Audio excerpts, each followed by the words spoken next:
Napakaraming ang repair yung nagpunta dito sa amin. Sabay-sabay pa nga.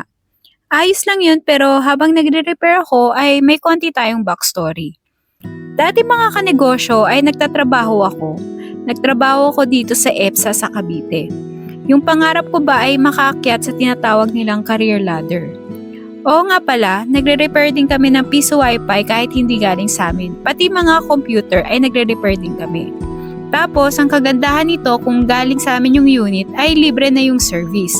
Yung parts na lang napapalitan ang babayaran mo. So, sa backstory ulit tayo. Pangarap ko talaga maging milyonaryo noon pa lang. Yung estado ng sweldo ko sa EPSA, kinompute-compute ko.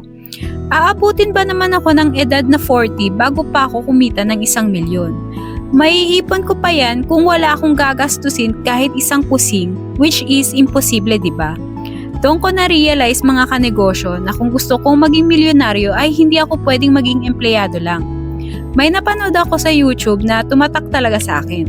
Minimizing your expenses has limitation, but earning income is unlimited. Sumakit talaga yung ulo ko dun sa sentence na yun pero tumatak siya sa akin. Pero ang point doon mga kanegosyo, yung expenses may hangganan. Kailangan kong kumain, mamasahe, o kung may emergency na mangyari, gagastos at gagastos ako. Pero yung income, paano? Yun yung sumasakit sa ulo ko. Meron lang akong 24 hours. 8 hours yung trabaho ko na.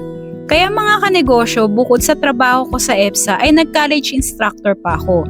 Hindi lang yan. Pati online selling pinasok ko na. Nagtinda ako ng damit, sapatos, makeup, gamit ng bata, accessories. Dami kong ginawa kasi gusto ko talaga maging milyonaryo.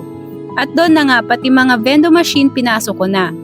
Kasi may trabaho na ako, may part-time pa, wala na akong oras magdagdag pa ng trabaho.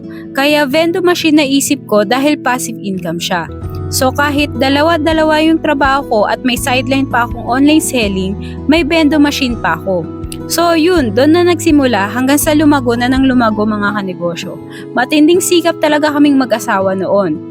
Ayan mga kanegosyo, tapos ko na tong 6 na repair ng piso wifi. Kung may problema ka sa piso wifi mo or computer, message mo lang kami.